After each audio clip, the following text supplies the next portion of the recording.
자, 70페이지 보겠습니다. 결격사유를 여러분들 이해하기가 좀 아마 좀 힘들 거예요. 그냥 공부를 하다가, 일단 질문 같은 것도 일단은 좀 해보시고, 여러분들 연습을 좀 하셔야 돼요. 자, 70페이지 보면, 개업공개사와 고용인 부분 있죠? 고용인. 자, 고용인 하면 누굴 고용인이라고 그래요? 소속공개사하고 중개보존. 자, 소속공개사는 누구에게 소속된 개업 공인중개사에 소속된 공인중개사로서 그러죠? 업무를 수행하거나 보조하는 자라고 되어 있죠. 자, 그 다음에 중개보조는요? 아니에요. 뭐가 아니죠? 누가 아니에요? 공인중개사가 아닌 자로서 개업공개 소속되어 중개대상원에 대한 현장 안내 일반서문 단순한 업무를 보호하는 자, 보조하는 자 그랬죠. 자, 그래서 이렇게 고용인 부분에서는 두 가지를 고용인이라고 하는데, 이때 고용인에 대해서 개업공개사는 둘 수 있습니다. 숫자 제한 없어요. 숫자 제한 없고, 자, 그 다음에 두어도 되고 어떻게 돼요? 안 두어도 되고. 채용할 의무 없죠. 다만 고용인에 대해서 만약에 채용하면 언제까지? 업무 개시 전까지. 그 다음에 고용관계 종료되면 고용관계가 어떻게 한다? 종료가 됩니다. 고용관계 종료되면 어떻게 돼요? 요거는 10일 이내에 뭐 한다? 일단은 신고를 해줘야 돼요. 자, 채용하면 언제까지 신고한다? 채용하면 언제까지? 업무 개시 전. 고용관계 종료되면 며칠? 10일 이내에 신고하라. 이거 신고를 위반한다면 어떻게 되냐면 업무정지예요. 업무정지. 이 법 또는 이법 명령 위반해서 업무정지. 자, 그러면 일단은 채용 업무 개시 전이라면 언제까지라고 그랬어요? 업무 개시 전하면 출근 전까지라고 그랬죠? 출근 전까지 신고한다 라고 하는 부분이 있었고요. 자, 그러면 이제 고용인 채용 시, 자, 개업 공인중개사의 책임이 있습니다. 책임이 세 가지가 있었죠. 민사 책임이 있었고요. 그 다음에 또 행정상해 책임이 있었고요. 그 다음에 또 뭐가 있었다? 형사 책임 이렇게 있었죠. 자, 민사 책임 있었죠. 민사 책임 뭐예요? 이거는 손해배상 책임이죠. 손해배상 책임이다. 자, 고용인이 중개 업무상 의뢰인에게 손해 끼쳤을 때, 자, 이때 의뢰인에게 손해 끼친 거예요. 손해 끼친 게 뭐에 대해서 손해 끼친 거예요? 중개 행위에 대해서, 중개 업무상 행위에 됐습니다. 그러니까 중개 업무가 아니고 다른 거와 관련된 부분은 일단은 손해배상 책임과 관련된 부분이 중개사법에는 없는 거예요. 자, 중개 업무상 손해를 끼쳤을 때 그 손해를 배상할 책임이 있다라는 것이 민사 책임입니다. 근데 이거는요, 자, 누가 잘못한 거예요, 지금? 누가 잘못한 거죠? 고용인이 잘못한 거죠. 잘못한 건 누가 배상 책임해 주는 거예요? 예, 개업공개사가 배상해 주는 거죠. 그럼 잘못한 고용인은요, 배상 책임 있죠. 예, 얘도 배상 책임 있고 채용한 사람도 배상 책임 있고. 그래서 이거를 뭐라 한다? 연대 책임이라고 일단은 얘기를 합니다. 자, 이게 일단 민사 책임과 관련된 부분에서 이러한 민사 책임은 중개 업무뿐만 아니라 중개 업무와 밀접하게 관련되어지는 것도 해당됩니다. 중개 업무뿐만 아니라 업무와 밀접하게 관련되어지는 경우. 자, 그럼 뭐가 있느냐? 고용인이 계약금을 전달해 달라고 일단은 의뢰인으로 부탁받고 계약금을 받아가지고 중간에서 횡령한 경우, 요것도 해당돼요. 요즘은 그런 케이스가 많이 없는데요. 옛날에는 의뢰인이 사무실에 있는 사람에게 이거 계약금 좀 전달해줘 이렇게 던져주는 거예요. 그 상당히 위험합니다.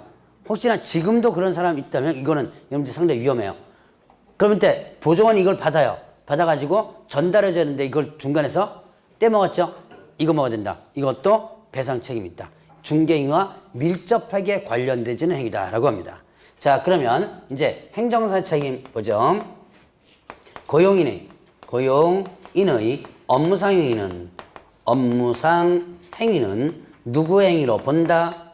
개업 공인중개사의 행위로 본다 그랬습니다.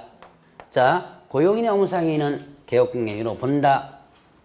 그럼 결국 누구의 행위예요? 간주하는 거죠. 누구의 행위? 개업 공인중개사의 행위가 되는 거죠. 그러면 고용인의 업무상 행위가 등록 취소라든가 등록 취소, 그 다음에 또 업무정지. 업무정지 행위가 있습니다. 등록 취소 업무정지 행위를 했다면 이때 결국 누가 등록 취소 업무정지를 당한다? 개업 공인중개사가 등록 취소 업무정지를 당한다는 얘기예요. 이게 행정상의 책임이에요.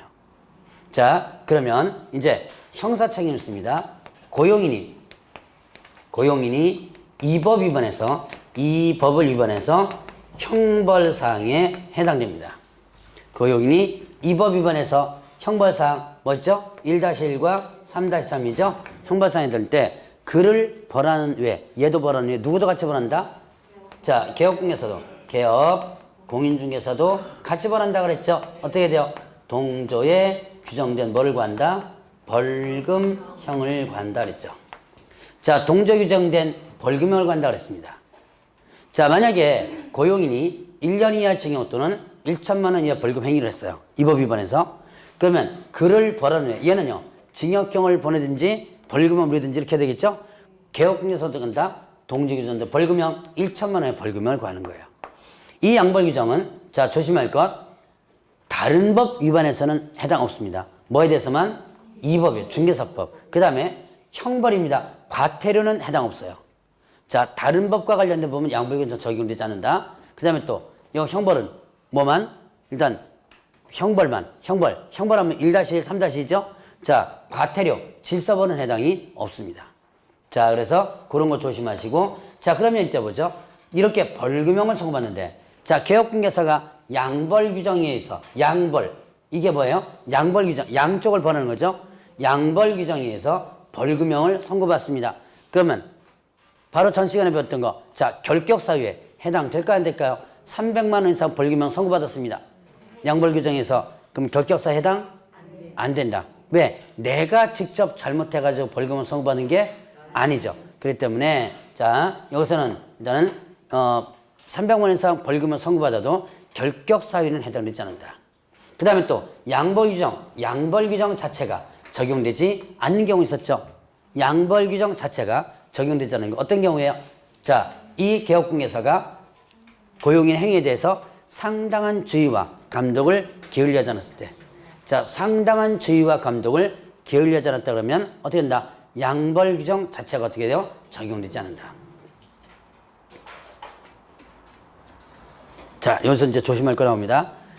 상당한 주의와 감독을 게을리하지 않았다. 그러면 자, 민사 책임 적용된다 안 된다?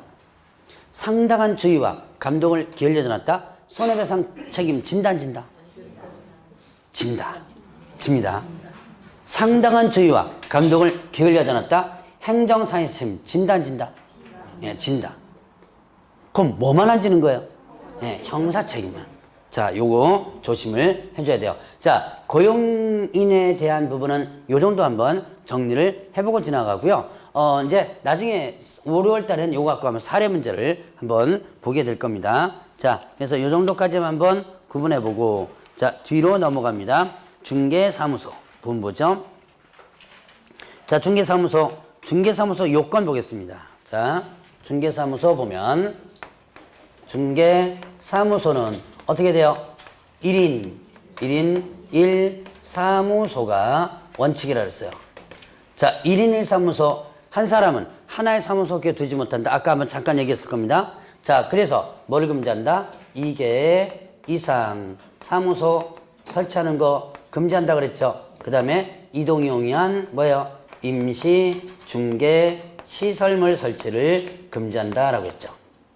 2개 이상 사무소라든가 이동이 용이한 임시 중개소물 설치를 금지한다 그랬어요. 요거 위반하면 어떻게 되죠? 요거 위반하면 어떻게 된다? 상대 등록 취소. 상대 등록 취소죠? 상대 등록 취소는 어디에 해당되죠? 업무정지. 다시 한번. 상대 등록 취소는 어디에 해당된다? 업무정지. 그리고 형벌 어떻게 된다? 2중 나오죠? 이중 나오면 형벌 1-. 자, 양도대 나오면 형벌 1-. 자, 이중 등록, 이중 소속, 이중 사무소. 형벌 1-이고요. 양도대 자격증 등록증